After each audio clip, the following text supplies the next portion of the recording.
Hello my dear, and welcome to our 5 minutes with Ekaterina war vlog about Dnipro, the central Ukraine. And today I would like to tell you what happened in December, and regretfully this was a very difficult month for all of us. First of all, it is connected with the situation at the front line itself. Russians right now are trying to invade more territories, which actually they say, oh, we just invading territories, but which were the part of the Russian Empire, just they show their imperialistic views on the world. But the situation is that they occupy the population which doesn't want to be the part of this Russian universe, as they call it. And it's a very big tragedy that so many Ukrainians are now under occupation and they're suffering every day. Basically, it's very hard to imagine that someday just somebody comes and starts change your life so much, and all the traditions that Ukrainians have, they just can't follow them anymore.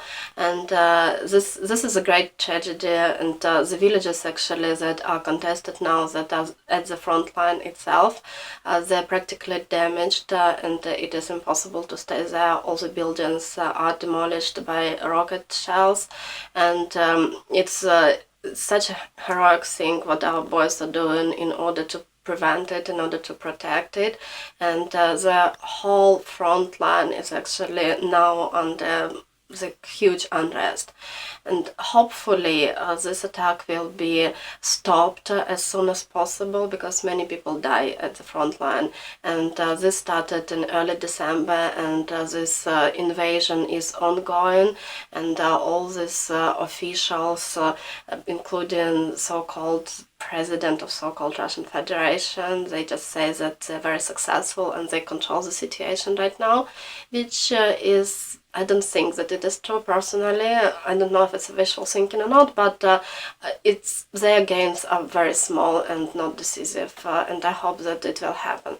But very upsetting is actually why it is happening.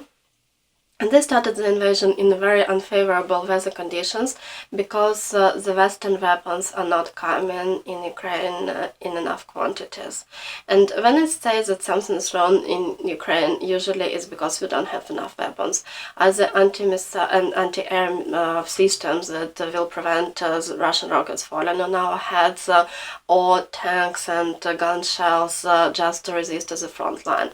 And Russians knew that right now all these big countries, they just discuss their budgets and they don't give us anything. No weapons are coming, literally. And also Polish truck drivers, they started the strike and they blocked the border, so they said that the arms and humanitarian help won't stop coming to Ukraine, but in fact it did. So we cannot bring in the country as much as needed. So that's very upsetting. Russians did it because they knew that we don't have the support from the Western airlines.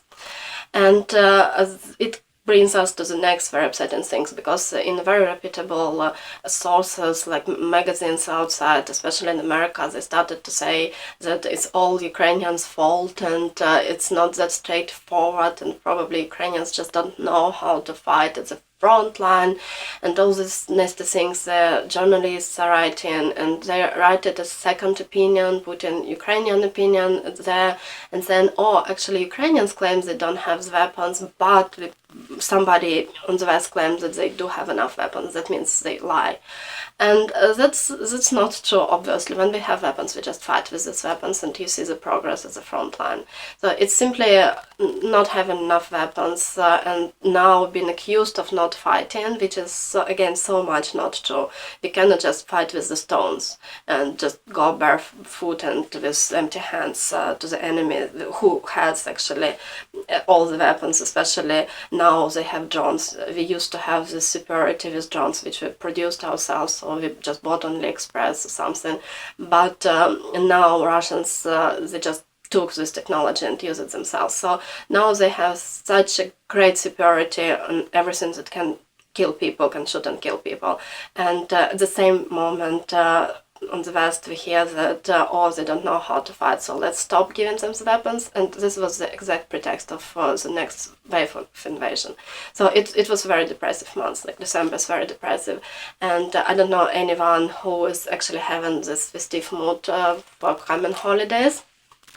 And actually I was thinking of greeting you with the upcoming Christmas, and of course we also would celebrate Christmas pretty soon, but again the mood in Ukraine is so much down, so it's mostly for these two reasons. First of all, the fighting is activated, and secondly we hear all the time that the world does not want to support us anymore, which puts more pressure. Will we have means to resist, or what should we do?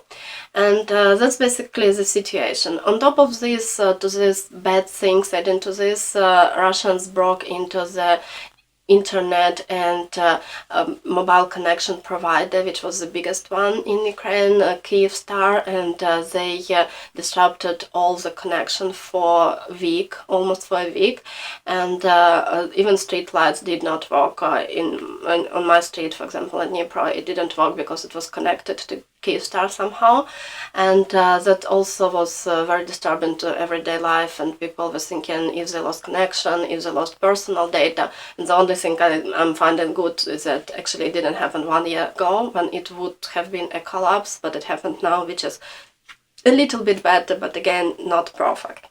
As for the situation, we have rocket attacks, we have daily sirens, it doesn't change, and it's still unsafe to be in Ukraine or to travel there. And on top of this, we started to have problems with food, which is still in the supermarkets, but for some reason the quality of food get down. There are more reports of finding worms in some grain, or my mom bought the spoiled meat, for example, the other day, which is usually more controlled, and I don't know what is the reasons behind this, but we have less quality food. That's just the fact of what's happening. Also, the electricity is still there, but Russians are targeting, their rocket attacks are targeting electric infrastructure, and for now it is fine, but we will see what happens. The winter is coming, but it's not there yet, and it's warm in the houses. In the majority of houses it is warm, and the majority of houses do have the electricity. So that's the update. Thank you for all of you for staying with me during all this time. I know that the changing the topic and stopping teaching and just talking about the war, it was a challenge for all of you probably, and I know that new people subscribed after I did it just to know that something is happening or what's happening.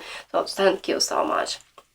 And for the upcoming year, I actually prepared the calendars. They are the pictures of the 53rd Separate Mechanized Brigade, named after Prince Volodymyr Monomach, and it contains the pictures made by Oksana Chorna. So that's just one of the pictures for November, for example, and all these pictures are beautiful, and my idea is that we all can print them as, let me show you another one, which is also amazing. So let me, I just put it there on this part of calendar, and you can hang it on the wall, so if you print it in the right way. What my idea behind this is that each of you can just print it. I will add the link to the PDF, it will be on my Patreon, so it's free to download, and you can go to your local store and print it on demand, and for every month of the upcoming year you will have the memory about the fight of Ukraine. It's pretty heroic. I'm still just finding this one. This is for December, for example. It's a beautiful calendar. It's a very good work, and Oksana herself was working as a paramedic, as a soldier paramedic, and now she is the press officer of the brigade, and she just said that we all can use this picture. So I have plenty actually here, and it would be too expensive to send it to anyone, but again, you can just download it, print it, and maybe give it to your friends so they will also remember about Ukraine.